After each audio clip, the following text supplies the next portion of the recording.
Hello, everyone.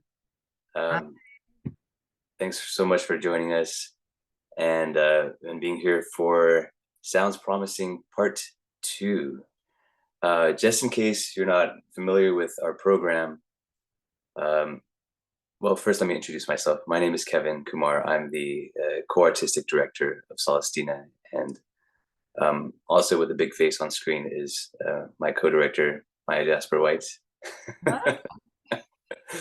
um, so Celestina, does a lot of things, but one of the things we're very, very proud of is this program called Sounds Promising.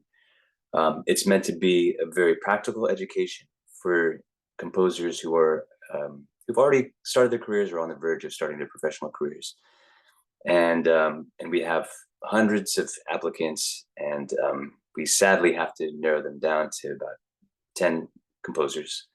All 10 of those composers are on full scholarship, and they're from around the world. And they are mentored by an amazing composer named Derek Sky. They get to show him their music and talk to him about what it's like to be a professional composer. We also meet regularly with the composers. We have these things called family meetings where we can talk about their music, or we can just talk about. We usually just dispense unwanted advice, like large. But it's a chance for the composers to ask questions and to build a community too. And this year's cohort was just amazing in so many different ways. Not only are they all just extremely talented musicians and composers, they are all leaders in their own way. These composers, are not just waiting for people to give them a shot. They're creating their own sort of context for what it is that they want to do, and that was a big reason why we chose. Well, it was a thing that all of them had in common, and a big reason why we chose them too. And they all happen to be delightful people too, which is a huge plus. So I think we should get started. What do you think? yeah. So the first composer we're going to hear from is Aaron Israel Levin. Hi, Aaron. Hi, Maybe everyone. before we just give you the floor, we'll share with everybody what Derek, your mentor in this program, had to say about you since he's not here to do it Oh, himself. he's here. Hey, you made it. I was just about to tell We're just about to Aaron make up stuff, Derek, and say that you said it. now you can do it yourself. Hello. You ready? You plugged in? My mic wasn't turned on, so it's chaos going on. Um, yeah, so when I was meeting with Aaron, there was never enough time. There was never enough time when I was meeting with Aaron. He had a long list of appetite for information on music, business, the whole thing, and super progressive thinking when it comes to composition. Just like a lot of the fellows that just really like just pushing the envelope, and just unforgettable talent for thinking limitlessly when approaching composition, and just an ever-growing compositional vocabulary. So yeah, this is Aaron. Aaron, take it away. Derek, thank you so much. That means a lot. And it was so amazing to work with you over this past year. Just a little bit about myself. I'm so thrilled that you all can join us tonight for these premieres. I was born and raised in Minneapolis, Minnesota, and I am currently pursuing my DMA at the Yale School of Music, although I'm actually coming to you from The Hague in the Netherlands, where I'm on a one-year research fellowship, which has been really fun. Thank you. My piece tonight is called Three Preludes to a Serenade, and it's written for flute, violin, and viola, which is a little bit of a rare instrumentation. And two of the most prominent pieces written for this ensemble are by Beethoven and Max Reger, who both notably titled their works Serenade. And so I thought it'd be interesting to engage with these predecessors by looking at the original notion of what a serenade is, which is a romantic song sung at night, quite often to your lover, who tenderly listens to you as you strum away on your guitar or lute. And usually there's a balcony involved, although not always. But instead of writing my own serenade, I thought it would be kind of interesting to write music that would happen just before the serenade. So in an ideal world, your lover will hear you start to sing and promptly come to their window. But as all the romantics in the room know, sometimes this doesn't always go to plan. So the three movements that you'll hear tonight were written by imagining what kind of music would get the attention of this person before the actual serenading begins. So the first movement is for violin and viola duet, and it's very loud and declamatory, and it uses this sort of aggressive knocking on the door motif.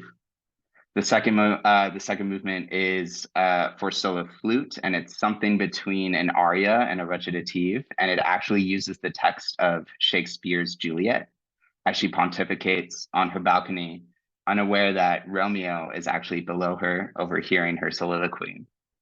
And the third movement brings all the players together, and it's actually a love letter to the American composer Steve Reich, whose music I adore. And so I sort of imagined this movement as a prelude to me serenading Steve Reich. Something I thought I would draw your attention to are the amazing performances of violinist Kevin Kumar and violist Meredith Crawford, because I actually have them doubling on mandolin and mandola in the third movement. And so you're going to witness some insanely talented musicians because they sound so incredible on instruments that they don't actually play. So this is like just really incredible, and I can't believe they let me do this. And of course, Ben on flute is just so amazing, really tender as Juliet, and really electrifying on piccolo in the third movement. So I really hope you enjoy this piece, Three Preludes to a Serenade. Thank you.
Hey, bravo.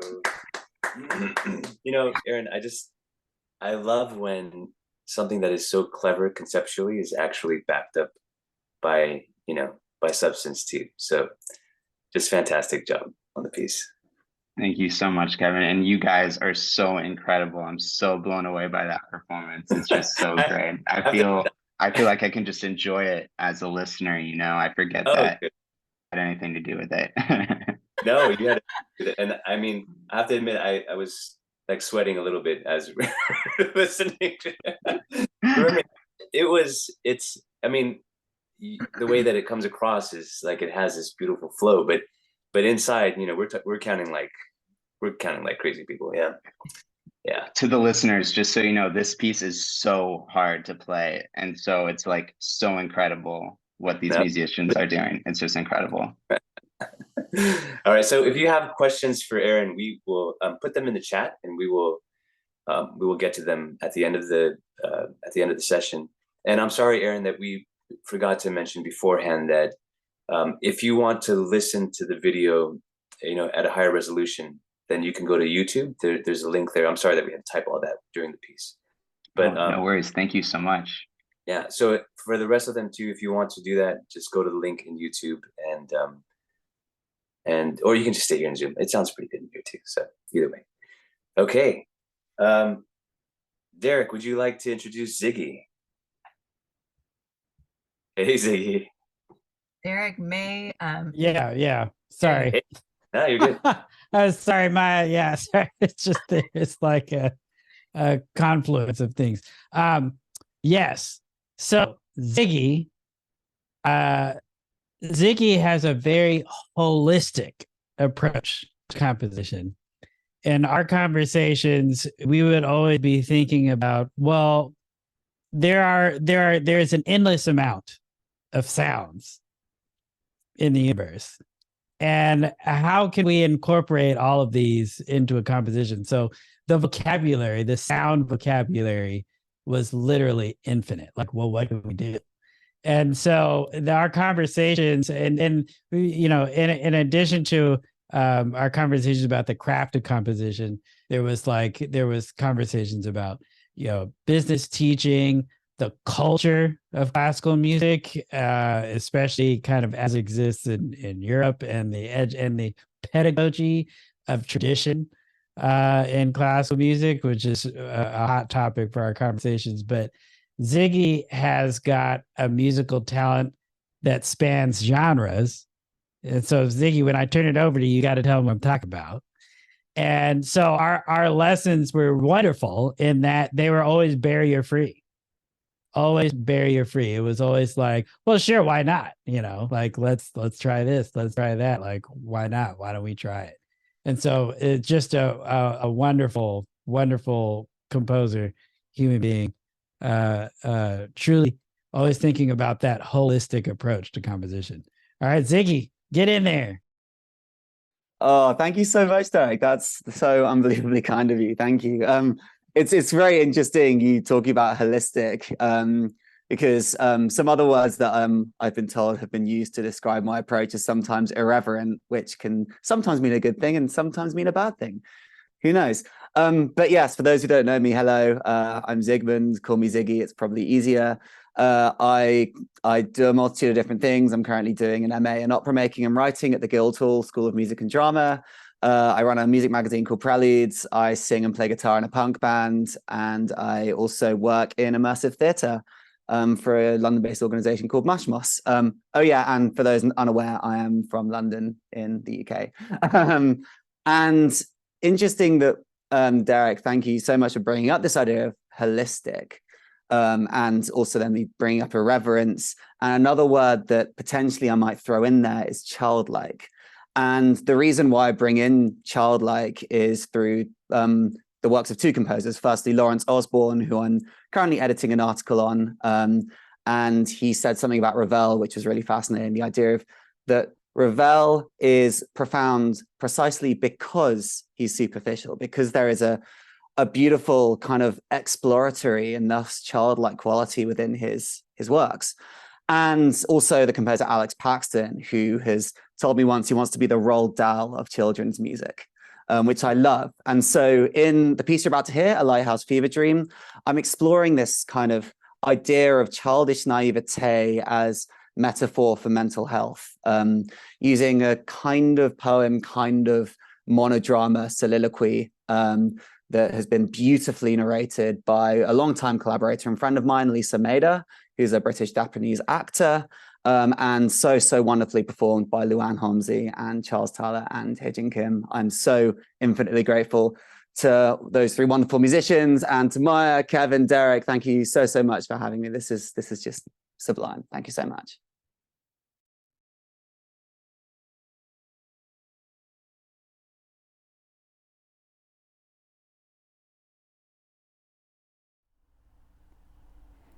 Sometimes I like to imagine that they're lighthouses. Billions and billions of lighthouses, all shining together in their little corners of the universe. But they can't reach each other. They're all too far away. All they can do is shine their lights at each other, shining forever into the void. All lonely, all together.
Sometimes I'll spend hours upon hours daydreaming. Sometimes it feels safer in dreams than in reality.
Sometimes I'll dream I'm a spaceship surrounded by cosmic dust.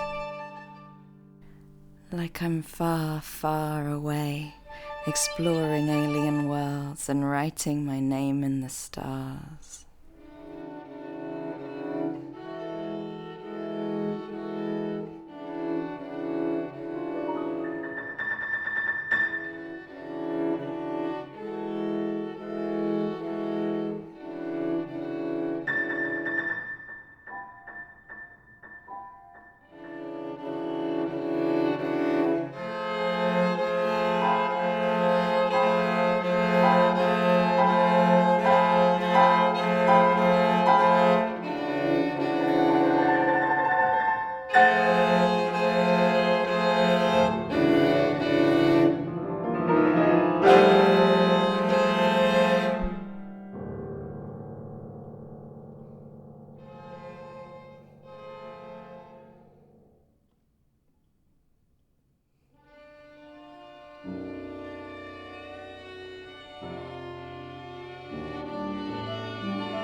Sometimes I'll dream I'm a fighter jet.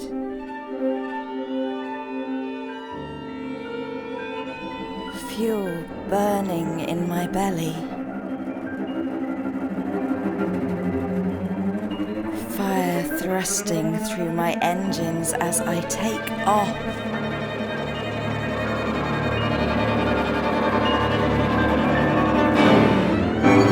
But at some point you have to come to your senses, don't you?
Sometimes I like to imagine that they're lighthouses.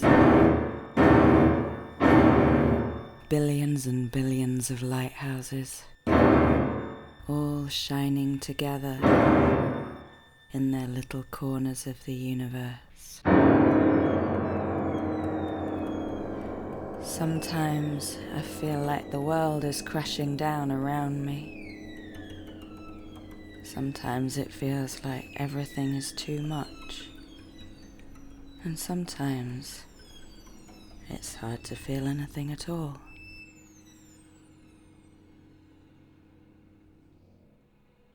And in those times, I like to imagine that I'm a lighthouse too.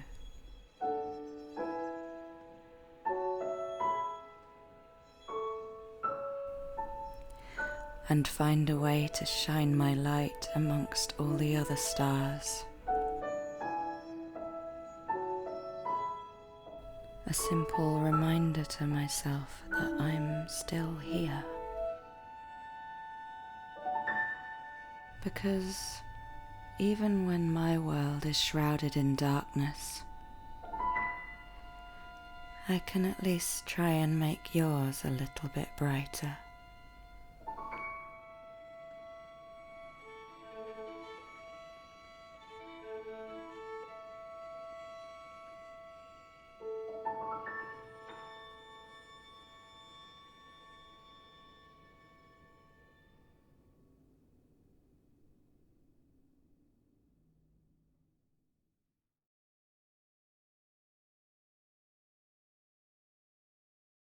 Just amazing, Ziggy. I love Thank how you married the text with the music. I just, my comment at the end, like your piece had so much range emotionally, and it was really introspective, but just in a very simple way. You kind of opened it out to the audience at the end. It's just very moving. Well done. Thank you so much, Mark. I really, really appreciate that. Thank you so much. Yeah. If you have questions for Ziggy, please put them in the chat, and then we'll Ziggy, if you can stick around. I know it's late. We can get to them. Okay, awesome. Thank you. Okay, Derek, are you surfing or are you here? I wish I was surfing. That'd be cool, man. Surf and do sounds promising simultaneously. That'd be great. Yeah. So let's introduce Mieke. Yeah. So, Mieke, how you doing, Mieke? Good to see you. I'm doing great. How are you? I'm doing well. Mieka's compositional approach is just really imaginative. She really did a fantastic job just trying different ways to expand her compositional voice.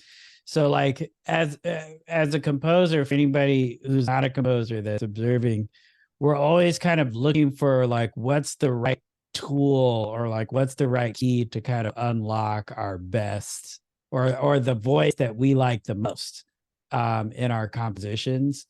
And it's always kind of a search to figure out like, well, what tools do I need to use to do that, and what approaches do I need to take to make sure that like I'm opening up the way that I want to open up. And so that was one of the things that we worked on a lot, and I really feel like you did a fantastic job of kind of making it through all the lessons and really finding ways to streamline making that key to open things up. And so it's just fantastic. I think it's a quality that we can all benefit from. Is always kind of finding different tools, different ways that really help us be our best. And when I say our best, when I say our best, I mean for us to feel the most comfortable that we possibly can doing what we love to do. So, all right, go ahead, take it away. Get in there. Thank you so much, Derek. My name is Mieke Doezama. I'm a composer and I'm a current master's student at University of Hawaii. And my piece one is a trio. It's written for flute, violin, and cello. And I wanted to write something to commemorate the past 3 years that I've spent teaching in Washington public schools before I moved on to get my master's in the fall. And I really wanted to use this piece to celebrate the journey that I had with these amazingly smart and talented and hilarious students that I had. I taught middle school. And so I went through a lot of the pieces that we had played in orchestra and choir and took out little excerpts and wanted to expand on them and sprinkle them throughout the piece. And at the very end, I brought it to my students and played it for them and then asked them if they wanted to name it. And they decided, they voted to call it One, which they thought was very silly and hilarious. But to me, it really tied the piece together and kind of and wrapped this idea of like loneliness and isolation that I think really describes what it is to be a teacher. And I think a lot of teachers can relate to that, and maybe even parents, of this idea of loneliness when you're surrounded by children all day. So before we listen to my piece, I just want to thank the Celestina team of Kevin and Maya, Derek, Yoshi, Ben, Adan, everyone who gave us the opportunity to write freely and bring our work to life in such a beautiful, profound, and professional way. So thank you so much, and I hope you enjoy.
Bravo. Beautiful job. Yeah, if you have any questions for Mieke, please throw them in the chat and we'll get to as many as we can at the end. Okay. Isaac and Derek. Yes. There, go for it. All right.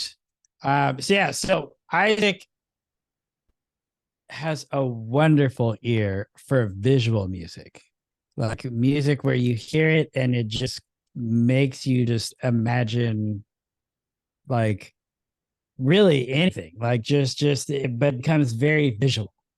And that is a very particular skill that I think is quite cinematic. It lends itself to storytelling very, very well, which is something we all love. Storytelling is like the backbone of humanity. So that was one thing that Isaac and I would always talk about in our lessons is how can we convey through storytelling auditorially in ways that really conjure visceral visual elements, and that was something that I think Isaac did very well. And I'm gonna let him pick it up from here and give us the rest of the details. Thank you so much, Derek, and thanks to everyone. So my name is Isaac Silva. I'm a music composer from Ecuador, and my composition, it's a trio for flute, violin, and viola. It's called Donde hay personas, which means where there are people. And my piece connects with what we do every day as a society, like from waking up, walking, going to work, going to school, eating, among other things. It also talks about the other side of people as well, the bad side, the crazy madness, the part that we want to avoid, that happens every day as well. But at the end, the piece also shows us like how in a very difficult world, like there's still hope and goodness in people, and how like everyone here, every one of us can change the world in its own way. So yeah, thank you again to Celestina, Derek, everybody. Thank you for this opportunity, and thanks for being here. I really hope you enjoy it. Thank you.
No pierdas la calma, pues siempre habrá gente buena a nuestro alrededor. Niños, adultos, ancianos. Gente que sueña, que camina, que sonríe ante la adversidad. Gente que ama. Eso es lo que significa la vida. Cuando se le concede esperanza, la persona la utiliza como combustible, como guía para continuar. Es imposible vivir sin ella. Es imposible vivir sin amor. El tiempo sigue y solo tú tienes la respuesta.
Beautiful work, Isaac.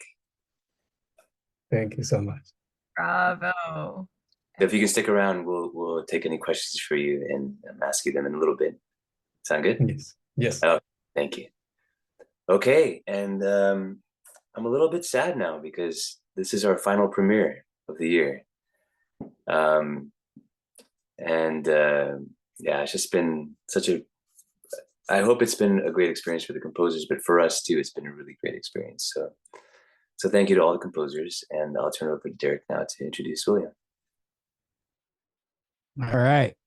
So yeah, William is always eager to write something that challenges convention, which I think is fantastic because that's something we all want to do. And he did a really good job of exploring ways to write music accessible to the institutional classicalist, but also to the general music listener, which I think is also very important. Sometimes when people think about classical crossover and the work that classical crossover does for audiences, and then what happens when you're able to write music that boasts somebody who's very, I guess, learned in classical music, but then someone who's not, and then both companies can enjoy the same piece of music.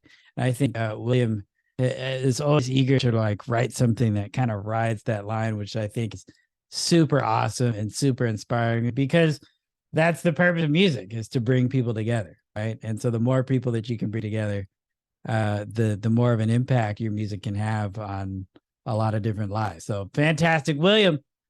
Take it away. Thank you, Derek. So hi guys. Thank you all for coming. My name is William J. A little bit about myself. I was born and raised in Los Angeles,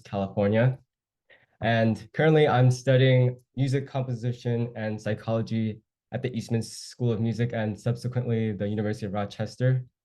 So a little bit about my piece. It's called Fragile Dreams. It's written for violin, flute, and piano. And the piece for me personally was my artistic struggle over the years to try to kind of like find my own voice. Because I spent a lot of time in undergrad just studying so much music and writing a lot of avant and experimental music. But like during that time, I was learning so much. I wasn't really focusing on like what my heart desired. And I believe Fragile Dreams was the first step to making that happen. And I just want to thank Celestina for letting myself be open to you and just like expressing what I wanted to express. A little bit more about like just like the music itself. The music was initially inspired from it's quite convoluted, but I was observing icicles forming on trees. Now, as a Californian, I've never seen snow my entire life. So every time winter comes around in Rochester, I'm always fascinated how like snow just completely changes the environment. And I want to combine that with like my lucid dream experiences. And the piece itself is like very simple, but it has a lot of stuff going on in between. There's like very melodic, beautiful, serenading music. And then in between it gets like so chaotic and almost like a little too much. And it's just a fun joyride. And I hope you will all enjoy this. Before we start, I want to thank the musicians, Kevin, Hejin, and Joanna, and everyone at the Celestina family. It was such an honor to work and like listen to everyone's work. And thank you, and I hope you enjoy the music.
Bravo, Will, just stunning.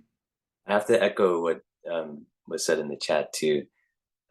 First of all, I think I mean, I just personally really enjoy when composers explore the very delicate side of what we do, because it's easy to get carried away by being, you know, aggressive and loud and those kinds of things. So spending some time on the sort of finer side of things was nice. And also, you just wrote music that was really gratifying to play too. So really good job. Yeah. Yay. All right, let's look at our questions. Sydney, if you're still here, you had a question for Ziggy. Would you like to unmute yourself? Okay, hello. Hi. So I was at the other Sounds Promising premiere, and I enjoyed it so much that I'm back for round 2 because it was just such an inspiring experience. And I just wanted to firstly say congratulations and thank you to everyone for sharing such incredible music, and thank you for this entire event. Yeah, I have a question for Ziggy because I was so moved by the text, and when it was mentioned that you wrote the text, I was just really blown away, and I was just wondering if you could describe maybe the process of coming up with that narrative and that very specific and evocative imagery in particular, and if you could talk about how you went about turning that into like a musical story. Like, did you write the text concurrently with the music, or did the music come first? Thank you so much. Oh, thank you so much. That's so wonderful to hear. I'm so unbelievably appreciative. Thank you. So yeah, I did write the text, although it would be a complete lie to say that I came up with the entire premise myself. I tend to be inspired by video games quite a lot. And I recently, I think probably last year, replayed a Kangal RPG called To the Moon.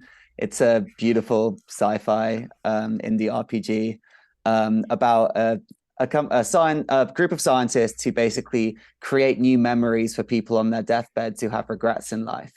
And to be able to implant those new memories, they have to go into the memories like of this person's entire life. The game is called To the Moon. Guess what this guy wants to do.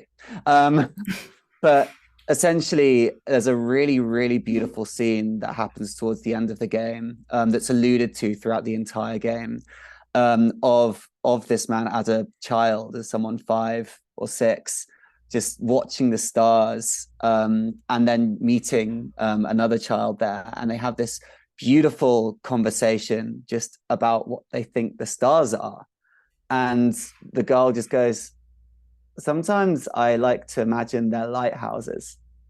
And that line just set me off. And I was like, that's, for me, the imagery of that is just so beautiful. And then she goes on to talk about how it's got to be so lonely because the stars are so far away and they can only shine their lights at themselves, at each other, and at the world. And I kind of ended up using that as a kind of allegory for mental health, particularly for the kind of like the cosmic despair that one feels being alive in the 2020s post-COVID, and finding ways to kind of create our own kind of havens within that, whatever they may be. And sometimes that is just embracing, okay, it's all right, I'll shine my light for you. I don't need to have maybe have isn't the right word, but I don't need to, sorry, I don't know what the word I'm looking for is here, but I will leave that word in your imaginations. And Maya, you really wonderfully picked up on a comment of like the transition in the ending from this like cosmological nihilism to this very intimate kind of like beautiful moment towards the end. And that's something that I'm really interested in. What happens when you find the micro, what happens when you find the moments of intimacy and relationship and connection in such a lonely and uncaring world, like the kind of micro within the macro. how do you explore those themes? And that's also another thing that I found really interesting. But then the final piece of this puzzle is I could not have written this text without Lisa Mader, who's wonderful, wonderful voice actor, collaborator. We've worked on a few shows together before. They were the lead role in a piece or a theatre piece that I worked on called To Be a Bat, which was done at London Horror Festival back in 2021. And they played the role of this teenager who was grieving the loss of their brother by dropping loads of acid in a cemetery. And I just thought this actor would just be perfect for what I'm trying to capture within this text. And so I hit them up and I was like, yo, Lisa, I've got this thing. It's not really formed yet, but what do you think of it? And they read it through, just voice noted me. And I was like, I get it now. And I wrote the rest of it in a day after that.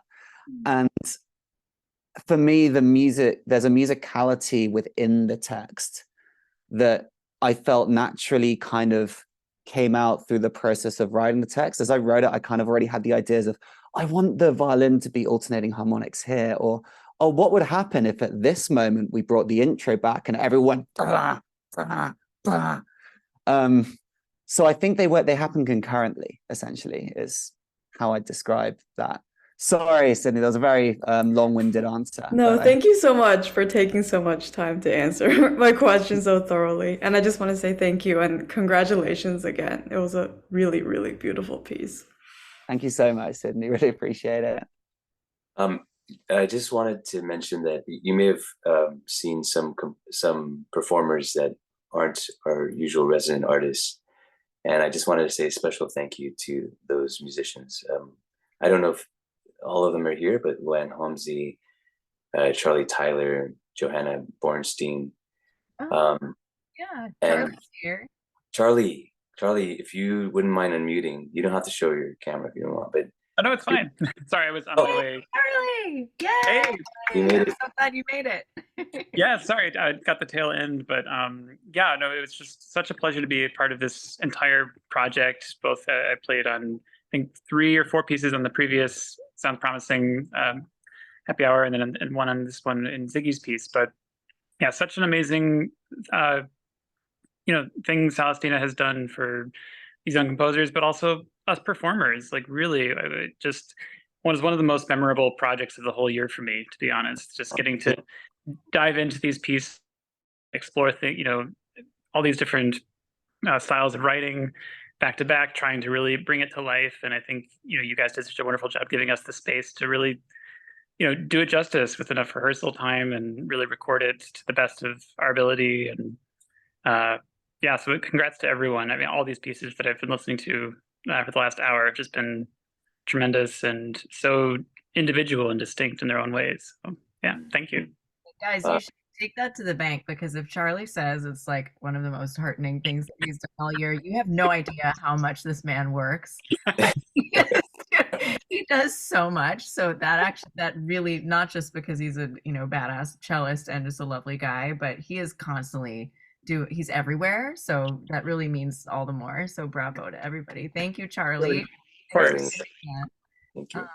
Awesome. Yeah, and Luann, I don't think she's here. Johanna's not here either, but I know just personally that they've sent messages of just respect and appreciation and admiration for all of you guys throughout this whole thing. I had a question for Will.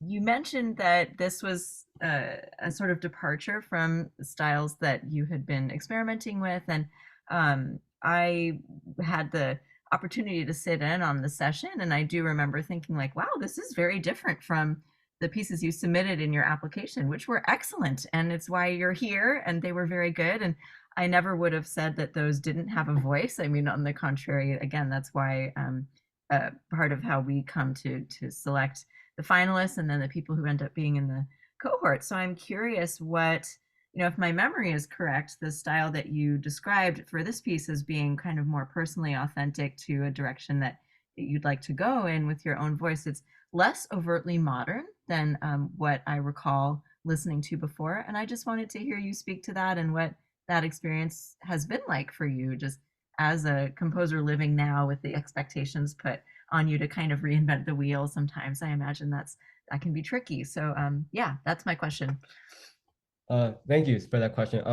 For me, I feel like I just want to like there was like one part of me that like wasn't like satisfied with like how I was composing things, because like I love cool sounds. Like, don't get me wrong, I love all the avant music that's happening. I attend all the concerts. It's like it's great to listen to. But like personally for me, I grew up like not really exposed to classical music for a long time. So a lot of the stuff I kind of listened to was like traditional Korean music and like pop music. So I wanted to kind of like almost bring that side of me, just like almost like an inner childhood of mine, to like into my music, and then combine it with like all the stuff I learned through schooling and whatnot. So I kind of want to like, if I can in the future, like combine like I guess more traditional aspects of music with like more modern aspects within composition, and that's kind of like what I'm trying to go for from here on out. I hope that answers your question. Yeah, definitely. I think a lot of those reference points came, like the nostalgic quality definitely came through in this piece, and that, like what Derek was speaking to about kind of having a line in and accessibility, definitely came through. It was lovely. Yeah. And I have to say, you know, one of the best examples of combining atonal and tonal writing from the applications that we had was from Will. You know, he, I can't remember the name of the piece, but it was just like the whole thing felt very organic. So I give you props for, what's that? Have a winter theme, your string quartet? Oh yeah, I think it did, didn't it? It was a string trio, and yes, it was also winter theme. So I was trying to like go full circle with like one of my first compositions, but like kind of reinvent myself a few years later. I see. Yeah, it was just I mean, it's just great that you have those chops. Now you can decide what to do with them, you know. Yeah. There was a question for Aaron. I think this is from Car Elm about and you're welcome to unmute yourself if you'd like, but it was just about like what you're doing now. How is it having any effect on your writing?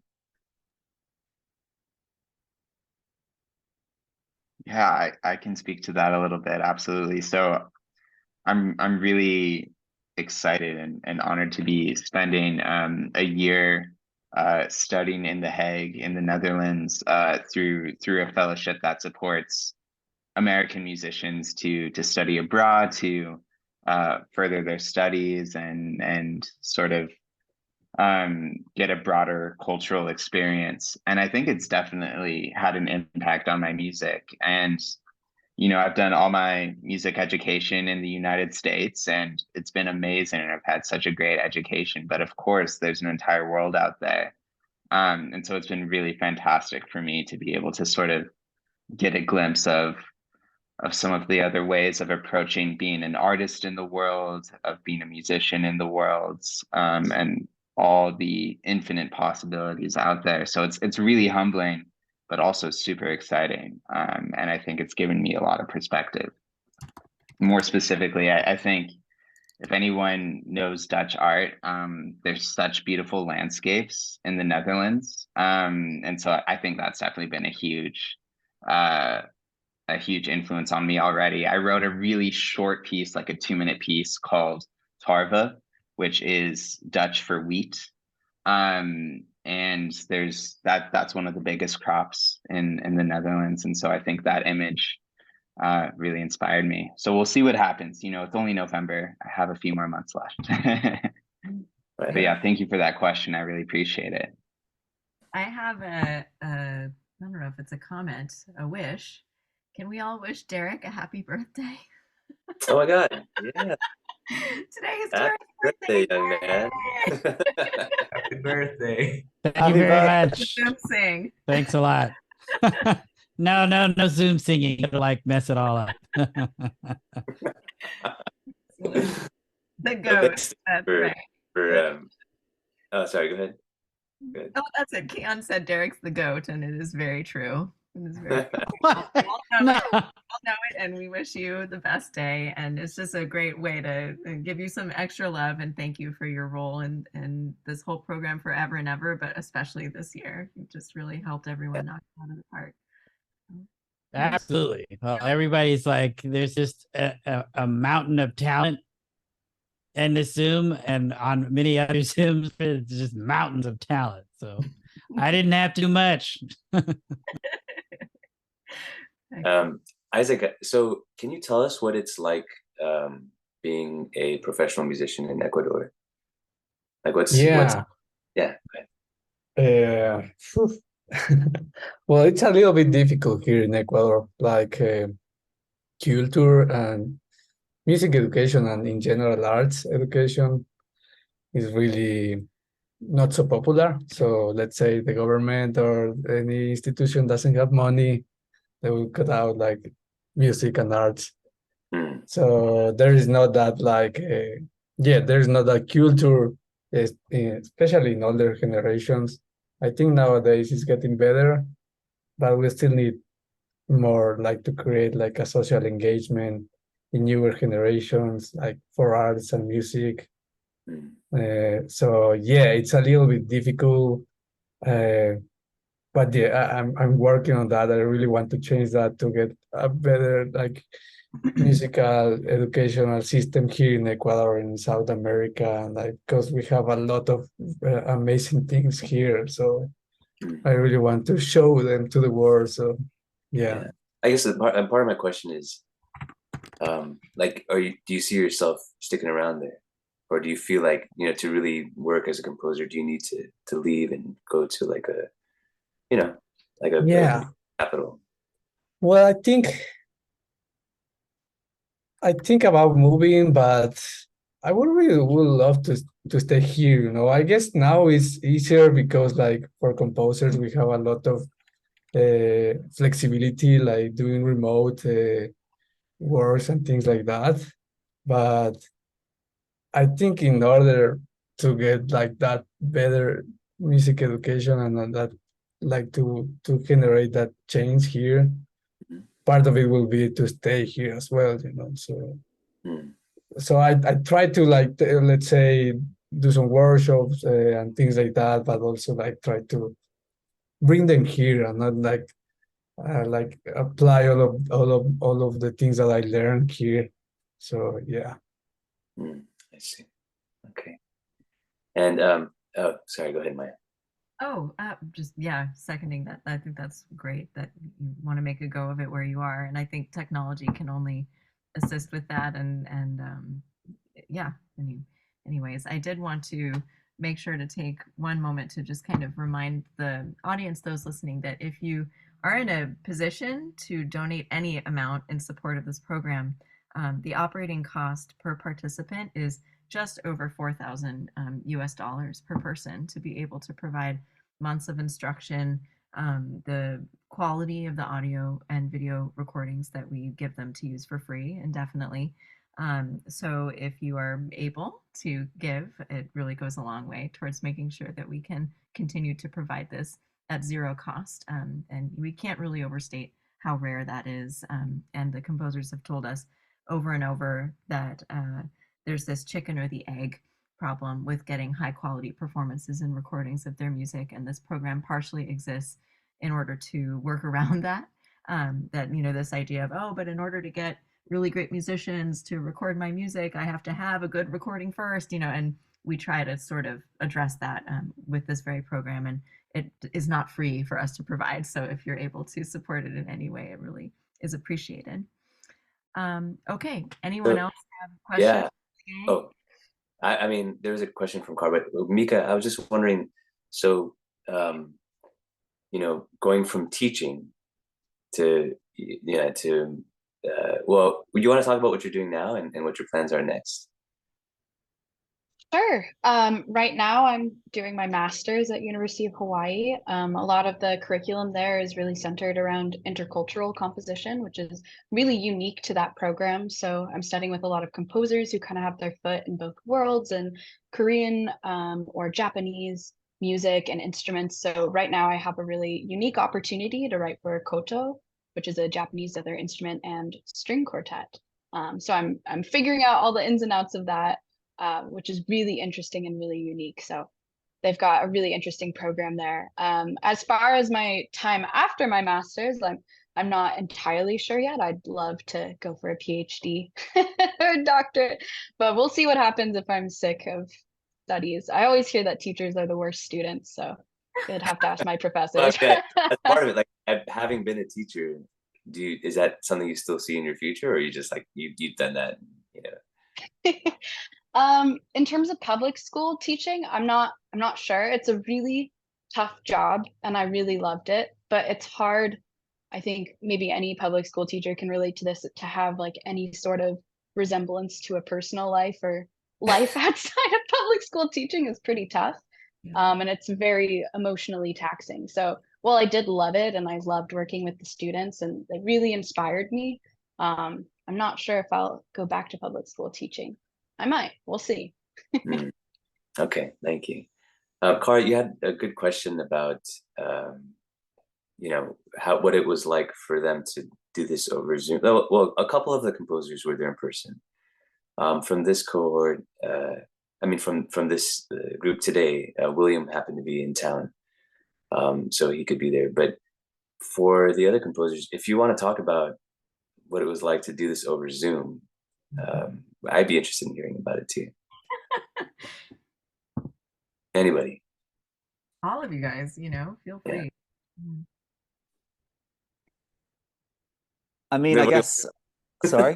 I guess I'll say very briefly. I mean, I haven't been composing at least notated music that long. I started learning, I guess, conventional classical notation in late 2019 when I started my master's at Birmingham. And the moment I felt comfortable enough to start working with performers, lockdown happened. So for me, I feel like so much of my kind of compositional understanding has come from Zoom anyway. So it's not really felt like it's been like such a radical change. If anything, I've been very, very comfortable working A, virtually, but B, something that I feel is so important, especially as a composer and especially as a composer in the UK, an island that keeps trying to become more and more isolationist by the year, is being able to like branch out and work internationally and discover and connect with like-minded people from across the world. That's something that's so, so important to my practice. And it's something that I'm so unbelievably grateful that Celestina, you guys have been able to provide. So I think that's two-pronged answer. Firstly, this is normal for me. And secondly, I'm so grateful for you all. Thank you. I just want to second what Ziggy said, which is it might seem initially like a real barrier to working with musicians to work over Zoom, but actually, in fact, it's really incredible because, as you've noticed, we have such an international group here, and I can join in from the Netherlands, and Ziggy can join in from England, and so I think it's been really special to have this program where we can collaborate with each other across the world, and that's just been so fantastic. Thank you. I think we have encouraged it. We don't even know exactly what's going on with composers and their own, how they communicate with each other. And that's great. We don't need to know. We're happy that if they have their own network with each other and share things. But throughout the program, we do encourage them to share, and sometimes we will ask the composers if they're happy to share like their sketches, or sometimes we'll just go through some of them. Like I remember once we started getting drafts, we would actually ask them to put the scores up, and whoever was at the family meeting, we would go through and make comments or ask for clarification, those kinds of things. So I think the answer to the question is like we tried to offer the composers a community, and this group really took us up on that, and part of that community is also just sharing the music too. So, hey, Selena. Hi, I'm Selena. I was also part of the Sounds Promising program. My piece was premiered about a month ago. And I just wanted to chime in here. I had this wonderful opportunity to be in Los Angeles and here in person for both the rehearsals and the recording session, which was a phenomenal opportunity. Really one I'd recommend to everyone who is able to come, to all the composers. But also the reason this Zoom opportunity was so great for me is I've never had an opportunity to meet so many other international composers from all over the world. So even though I was so lucky to have been here in person for part of the program, it was so great to meet people from, I mean, Singapore and London and Netherlands and Italy, and I mean, I can just continue just counting different countries, and we're in contact regularly. We'll stay in contact, and what a phenomenal opportunity to get to know such an incredible cohort of international composers. So thank you for that, Maya and Kevin. That was really great. You know, it's funny. I mean, I don't know how much composers like how often this kind of a thing happens for them to meet with other composers regularly, you know, and to kind of see how the others, like how a community of composers is like progressing on a project, and you know, all having the same mentor, and then having the musicians, the sort of organizational context, you know, having the same organizational context for those meetings and for your pieces and everything. But I just have to say, you guys all just, I think we're, you know, sometimes when you put something out there in the world, right, and people might be like, oh, that's nice, you know, but they don't really, I don't know, make use of it in the way that you imagine that it would happen. You know, it can be really disappointing. And for us, you know, when we formed this program and we had this idea, and as it's evolving and everything, you know, it's just validating for us to see, you know, the kind of work that you guys are doing, how special the pieces are, you know, that came as a result of it, and just the kind of the sense of closeness that we have with you too. So thank you to all the composers for just being really amazing about this whole thing. Completely second that. I think, you know, what Keon said, for those of you who are not part of the program, Keon Revai is an alum of our program, and he said in the chat, Celestina fam never ends. Could not have said it better. That is exactly how we feel our, you know, parting words. And we will send you guys a, you know, a nice email kind of wrapping things up in the next day or two. But that's really the thing we want to leave you with the most. And we hope that's come through loud and clear in various ways over the past few months. But and to Adon's point, you know, Celestina Hive Mind, we have invited all of you guys to help us with selecting the next cohort. You know, Isaac, I don't know if you knew this, Keon was the one who reviewed your first pass, right? And he gave you like, cool. It's like this guy, you know? So like this is, we invite you guys, if you have the time and the bandwidth to participate in that and help pay it forward to whoever's next, but that you are part of our fam in every way. And we just can't wait to see what you do and how we can be a part of that moving forward in your lives and careers. Yeah. Thank you, everyone. This is, yeah. I'm sad it's over. Yeah. But yeah, to be continued with all of you. So thank you, and thank you to our audience for sticking around and for being with us on this journey. And yeah, we're very grateful. Yep, we really are. It's an honor and a privilege. Okay, and thank you everyone for tuning in. Yeah, see you online next time. Bye, everyone. Bye.